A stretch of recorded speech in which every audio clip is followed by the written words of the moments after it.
Korban KDRT jadi tersangka di Depok, belakangan jadi viral di berbagai media pemberitaan. Pasalnya, seorang istri yang menjadi korban kekerasan dalam rumah tangga malah ditetapkan sebagai tersangka. Kasus KDRT yang melibatkan antara pasangan suami istri Bani Bayumi dan Putri Balkis di Kota Depok telah diambil alih oleh Polda Metro Jaya dari yang sebelumnya ditangani oleh Unit Pelayanan Perempuan dan Anak Satreskrim Polres Metro Depok. Irjen Karyoto Kapolda Metro Jaya mengungkapkan dirinya kini sedang mengupayakan mediasi antara Bani Bayumi dengan sang istri Putri Balkis. Namun kabarnya Putri Balkis menolak upaya restoratif justice yang sempat diajukan oleh suaminya. Bahkan pihak keluarga Putri Balkis bersikeras akan terus melanjutkan proses hukum. Saat ini kasus ini dihentikan sementara lantaran polisi menilai Bani perlu melakukan pengobatan dan Putri Balkis diberikan waktu untuk merenung. Jika kondisi keduanya telah membaik, pihak kepolisian berharap kasus ini dapat diselesaikan dengan keadilan restoratif. Penanganan perkara ini diakui kepolisian harus berimbang, lantaran kedua pihak sama-sama saling melapor. Opsi restoratif justice diupayakan lantaran diatur dalam Undang-Undang KDRT dengan salah satu semangatnya keutuhan rumah tangga. Meski begitu, keputusan tetap di tangan kedua belah pihak. Polisi memastikan penyidikan kasus KDRT ini dilakukan secara berkesinambungan. Dengan menggunakan metode Scientific Crime Investigation, Polda Metro Jaya berkolaborasi interprofesi untuk menjamin objektivitas dan menjamin hak-hak korban, termasuk hak perempuan. Seperti diketahui, KDRT ini dipicu ketersinggungan saat sang suami menanyakan masalah keuangan kepada sang istri. Ketersinggungan itu lantas berujung cekcok hingga aksi kekerasan. Jika tak ada kesepakatan damai, maka langkah selanjutnya penyidik akan kebut proses pemberkasan kasus. Nah, apakah upaya restoratif justice benar-benar dapat diimplementasikan dalam kasus KDRT? Kita akan membahasnya di One on One.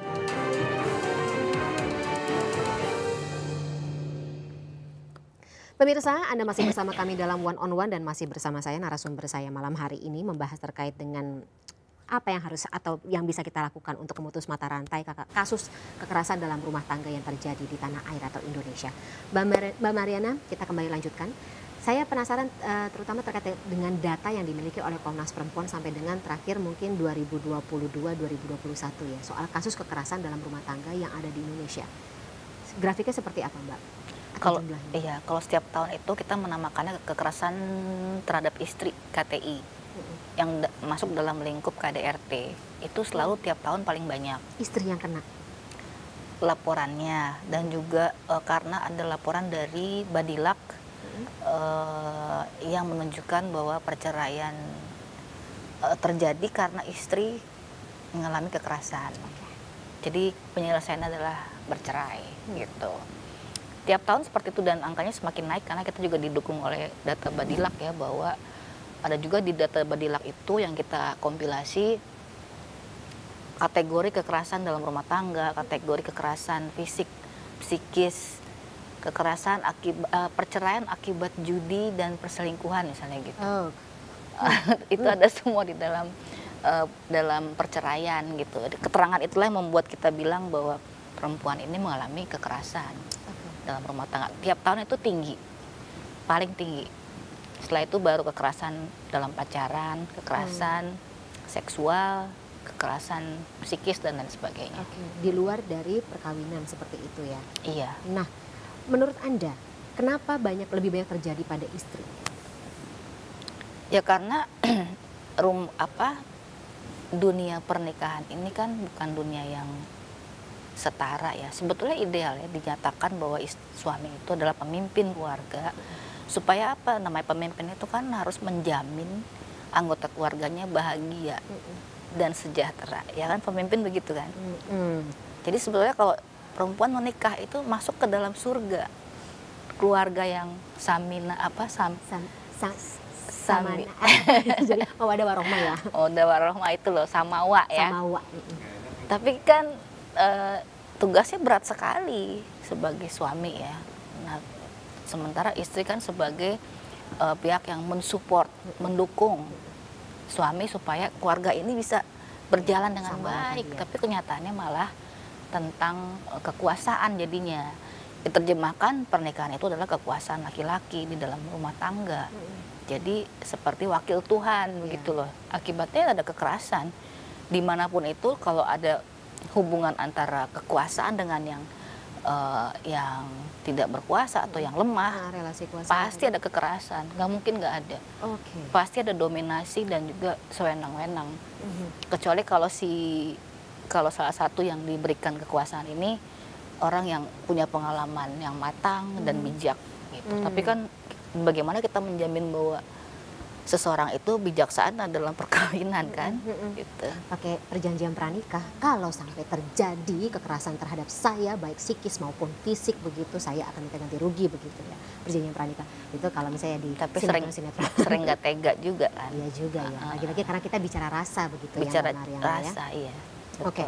Nah, dari data Komnas Perempuan tersebut, yang Mbak Mariana lihat juga begitu terkait dengan bagaimana support atau katakanlah masyarakat di sekitar lingkungan keluarga melihat potensi kasus KDRT dan juga bagaimana kita harus menangani kasus KDRT. Menurut Mbak Mariana, apakah sudah ideal atau belum?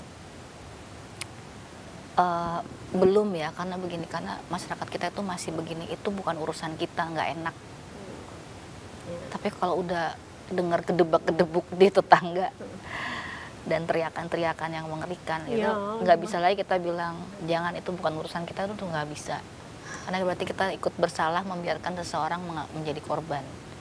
Yang perlu adalah laporkan ke para tetua di lingkungan tersebut. Mungkin kalau di apartemen ya ada RT-nya atau ada keamanan di situ, laporkan.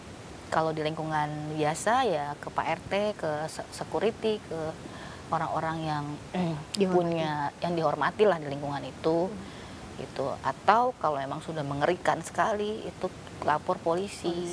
Kalau di Jepang sih pelecehan verbal aja sudah bisa telepon yang langsung datang. Interesting. Iya. Langsung. Kalau di Indonesia apa sih, itu kan laki bini aja berantem, bukan soal laki bini. Itu biasanya begitu, kita nggak boleh turut campur gitu atau menghakimi. Itu sih sebenarnya apa namanya perspektif atau lagi-lagi kebiasaan yang harus diubah oleh masyarakat. Tapi ada konsekuensi, bukan konsekuensi sih, potensi begitu. Kita justru malah jadi bumerang buat kita yang melaporkan atau kita ingin mencegah gitu. Kalau kita apa tuh namanya memvideokan bisa kena undang-undang ITE.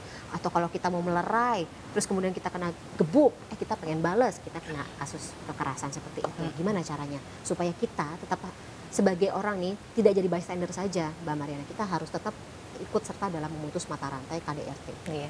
Saya lihat di sebuah platform sosial media ya, yang menunjukkan ada perempuan lagi memvideokan istri lagi ditarik rambutnya dan dibawa ke motor.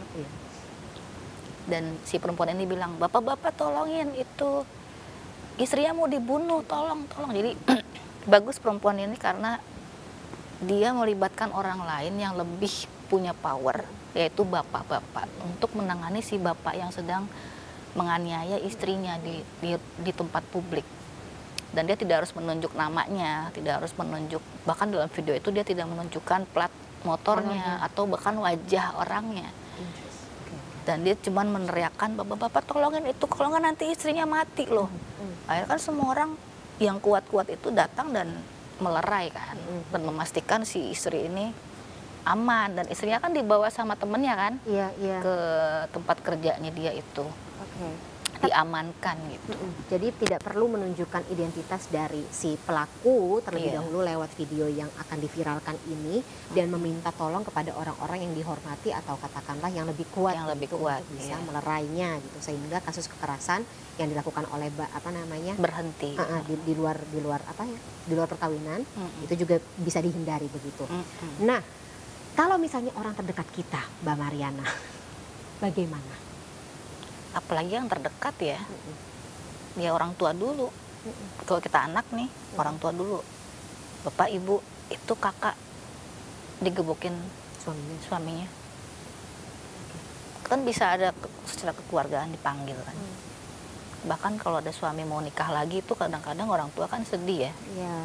Dipanggil lah anaknya, mantunya gitu kan. kalau kita orang terdekat, kalau itu adalah saudara kita atau sahabat kita, justru lebih mudah sebetulnya. Kita jadi pendengar aja. Kamu kenapa sih? Cerita dong, saya dengerin. Saya jaga rahasianya. Ya kalau ada apa-apa ya kita bisa ke lembaga pendampingan ya, seperti misalnya LBH, APIK gitu ya, atau bisa juga ke Komnas Perempuan. Hanya sekedar bercerita dan kita bisa menganalisis, kemudian asesmen juga ya. Asesmen kira-kira apa yang harus dilakukan nih gitu. Apakah perlu untuk kita lakukan langkah selanjutnya atau tidak? Iya, apakah perlu ke kepolisian untuk laporan atau kamu butuh didampingi dulu secara psikis, setelah kamu kuat baru kamu bisa menghadapi pasanganmu gitu kan. Oke, baik. Gitu. Kalau peran pemerintah sendiri bagaimana, Mbak Mariana? Melihat bagaimana kasus yang atau data-data yang sudah dipunyai oleh Komnas Perempuan sampai dengan tahun 2021-2022 ternyata angkanya masih tinggi begitu. Berarti kita butuhkan peran dari pemerintah, imbauan mungkin ya, kalau misalnya pemerintah yang ngomong biasanya kan sama masyarakat akan lebih mata masyarakat akan lebih tertuju begitu. Oh ini urgent, ini memang jadi concern bersama seperti itu. Menurut Anda apakah perlu, terutama untuk yang mungkin turun di lingkup kecil? Sebetulnya pemerintah udah ya, KPPA kan, Kementerian Pemberdayaan Perempuan dan Perlindungan Anak. Ada iklannya bagus loh, tapi jangan KPPA aja. Seharusnya isu KDRT ini jangan diserahkan kepada perempuan aja.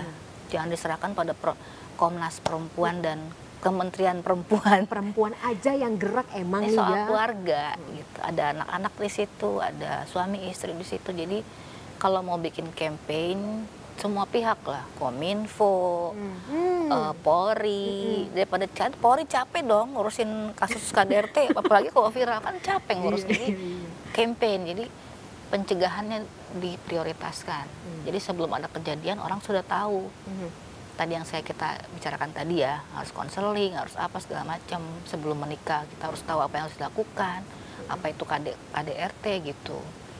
Menurut saya itu sih pencegahan paling penting di pemerintah, dan jangan hanya Kementerian Pemberdayaan Perempuan, jangan hanya Komnas Perempuan, tapi semua pihak. Karena semua orang pasti berkeluarga kan, betul. Ada yang enggak, tapi kan kebanyakan berkeluarga. Lalu soal penanganan kan sudah kita bahas tadi ya, harus punya rasa, harus, karena ini menyangkut soal cinta dalam perkawinan gitu kan, jadi ya seperti itu.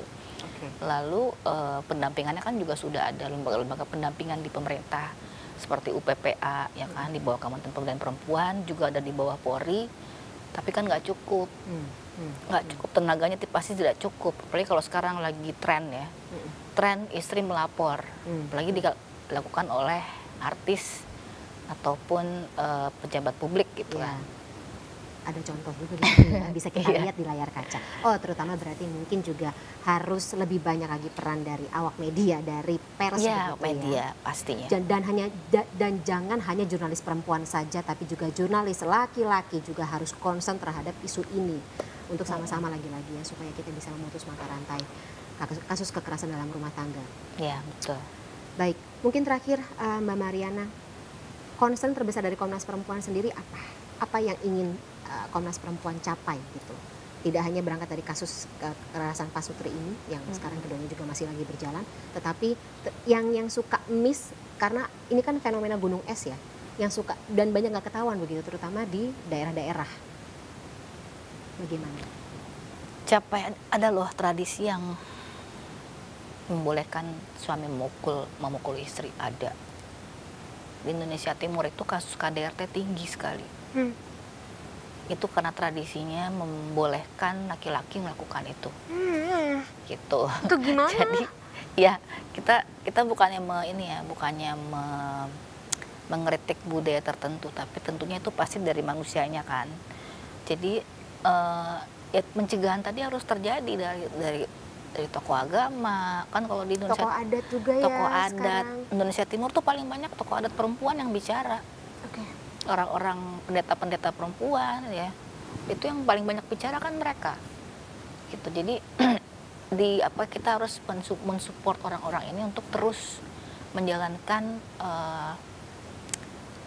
kampanye tentang KDRT, untuk berhenti melakukan KDRT di dalam rumah tangga masing-masing gitu. Baik, semakin banyak Kita orang harus yang terliterasi cari champion-champion untuk menjadi pemuka agama atau adat untuk menyuarakan itu terus-menerus. Yang tentunya berpihak kepada korban ya, instead of menyalahkan korban atau mempertanyakan. Berpihak pada korban dan kemudian menghentikan pelaku untuk melakukannya lagi. Atau jangan sampai ada pelaku baru yang muncul.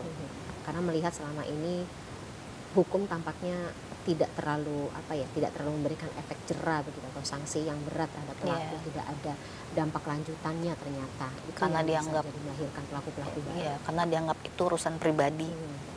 Baik. Baik, Mbak Mariana. Tampaknya perjuangan masih akan terus berlanjut tentunya ke depan, dan saya harap terkait dengan kasus ini juga bisa berakhir dengan baik dan tentunya berpihak lagi-lagi kepada korban. Lagi-lagi kasus KDRT tidak hanya akan melahirkan korban-korban atau tidak hanya terjadi pada istri ya, tapi juga bisa jadi suami. Jadi ini merupakan tanggung jawab bersama baik perempuan maupun laki-laki begitu ya.